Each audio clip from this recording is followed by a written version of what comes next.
Sir आवाज़ बिल्कुल नहीं आ रही है आपकी।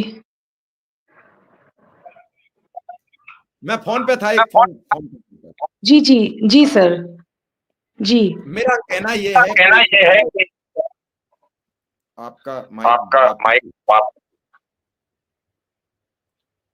शिक्षा मित्रों को लेकर, अनुदेशकों को लेकर, क्या कुंभ में भी बच्चों को लेकर क्या अस्थायी विद्यालय बनाए जाने की चर्चा है? जिस तरीके से आज एक महाकुंभ नगर नामक जिला अस्थायी तैयार कर दिया गया, इसका ऐलान हो गया है। और वो जब तक कुंभ रहेगा, एक जिला रहेगा, उसके एक जिलाधिकारी देखेंगे, उसको एक एसपी देखेंगे, उसको पूरा अमला जिले की तरह चलाएगा। तो क्या इस पर शिक्षा विभाग भी वहां अस्थायी स्कूल खोलने जा रहा है? क्या ऐसी चर्चा है? तो ये तो अपने आप में एक ऐतिहासिक होगा कि बेसिक शिक्षा विभाग भी एक नया इतिहास लिखने जा रहा है कुंभ में। और ये जानकारी भी होनी चाहिए कि अगर बेसिक शिक्षा विभाग कुछ इतिहास लिखता है तो उसका लाभ अनुदेशक शिक्षा में तो सबको मिलेगा।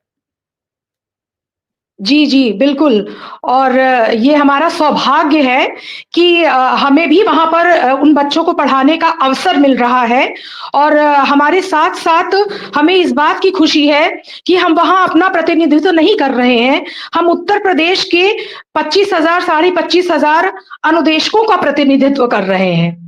और वो सेवा भाव जो है, वहाँ सैनिटेशन कॉलोनी के जो बच्चे हैं, जो दूर-दूर से आए हैं, लगभग 1 डेढ़ महीने जब तक मेला रहेगा, तब तक उन बच्चों की शिक्षा बाधित ना हो, इसके लिए बेसिक शिक्षा विभाग ने ये जो पहल की है, ये वास्तव में ऐतिहासिक है। और जितने भी सेक्टर हैं, सभी सेक्टर में अस्थायी विद्यालय खोले जा रहे हैं, उसकी सारी व्यवस्था है। तो ये सारी व्यवस्था में जितने भी बीएसए हैं, एबीएसए हैं, सब व्यस्त हैं। और हम तो केवल कुछ घंटे ही वहाँ पर अपनी सेवाएँ देते हैं, लेकिन जो हमारे अधिकारी हैं, शासन प्रशासन है, हम देखें कि किस तरह से रातों-दिन वहाँ पर काम कर रहे हैं और पूरी तन्मयता के साथ।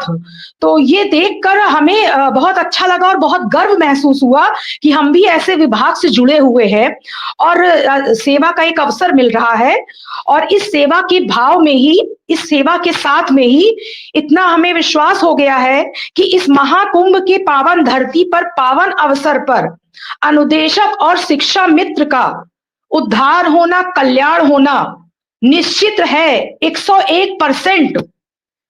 तो आप लोग बिल्कुल निश्चिंत रहें और हमारा हाथ जोड़ के निवेदन है सभी शिक्षा मित्र और सभी अनुदेशक से कि अब अपने मन में किसी भी प्रकार का नकारात्मक भावना और किसी भी मुद्दे को लेकर कोई भी प्रकार की शंका मन में न लाएं। शंका तभी होती है और शंकाएँ बहुत बनता हुआ काम बिगाड़ देती हैं। तो आप लोग से कृपया ये निवेदन है कि किसी प्रकार का नकारात्मक कमेंट और तरह-तरह की हम भी ये देखते हैं, कभी कहीं कोई वीडियो वायरल होती है, किसी का मैसेज वायरल होता है। तो अब तो ये सभी लोग जान गए हैं कि हमारा जो प्रस्ताव है वो पूरे अपने अंतिम चरण पर है।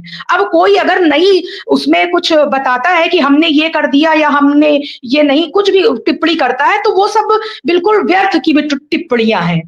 क्या है, कैसे है, वो सारी चीज़ें सबके सामने हैं। बार-बार उन सज्जन को फ़ोन अभी जुड़ेंगे हमारे साथ, थोड़ा-सा इंतज़ार करिए। जी, जी। तो जी। यही सारी चीज़ें हैं और ये है कि हम जहाँ पर भी अपनी जो भी जैसी भी सेवाएँ दे रहे हैं, हमें अपनी सेवाएँ देने में किसी भी तरह की कटौती नहीं करनी है। जिस तरह से हम ईमानदारी से अब तक अपना काम करते आए हैं, अपने विभाग के प्रति, अपने उन छोटे-छोटे नौनिहालों का भविष्य सुधारने में और जब आप निस्वार्थ भाव से किसी के भविष्य को सुधारेंगे, तो वो ईश्वर बैठा है ना, वो निश्चित आपका भविष्य सुनहरा करेगा ही करेगा। हम पहले भी कह चुके हैं किसी के ऊपर विश्वास हो ना हो, लेकिन अपनी ईमानदारी और उस ईश्वर पर विश्वास है और इतना दृढ़ विश्वास हो गया है कि अब हमारा जो भी अधूरा काम था, अब वो पूरा होगा और इसी माह में पूरा होगा और आप लोग को खुशखबरी मिलने वाली है। इस शब्द पे लोग कमेंट करते हैं, अरे कि ये सुनते-सुनते तो 10 साल हो गए, कब खुशखबरी, कब खुशखबरी? तो जितने भी हमारे भाई-बहन हैं, आपकी बेचैनी हम अच्छी तरह से समझते हैं। हम भी उसी परिवार के सदस्य हैं, बिल्कुल समझते हैं। लेकिन धैर्य तो रखना ही पड़ेगा। बिना धैर्य के कुछ नहीं हो। जब ईश्वर ने आकर इस चाहे वो भगवान श्री राम हो, चाहे श्री कृष्ण हो, आप किसी भी भगवान के अवतार को ले लीजिए। तो सबने जब वो परीक्षा दी है, तपस्या की है और भगवान ने आकर मनुष्य के कष्टों को झेला है, तो फिर हम लोग तो आम इंसान ही हैं। और सोना जितना तपता है, उतना ही वो निखरता है, उतनी ही उसकी कसौटी कसी जाती है, तभी पता चलता है कि हाँ, वो खरा सोना है। तो हम जितने ही हमारे ये कठिन दिन बीत रहे हैं, अनुदेशक और शिक्षा मित्र की ये पहचान हो रही है कि देखिए, ये इस विभाग के सबसे कर्मठ और सबसे ईमानदार कर्मचारी हैं कि इतने अल्प मानदेय में भी पूर्ण तन्मयता के साथ, ईमानदारी के साथ विभाग को अपनी सेवाएं दे रहे हैं। कि जिनको बताइए, इस महीने में सभी जानते हैं मात्र 4,500 रुपए, 5,000 रुपए हमें मानदेय मिलेगा, फिर भी हमें इसकी कोई चिंता नहीं है। वो चिंता ईश्वर बैठा है ना, वो कर रहा है और बहुत जल्द वो उसका परिणाम हमें मिलने वाला है। लेकिन हमारे कर्तव्य में, हमारे काम में कोई कमी नहीं है।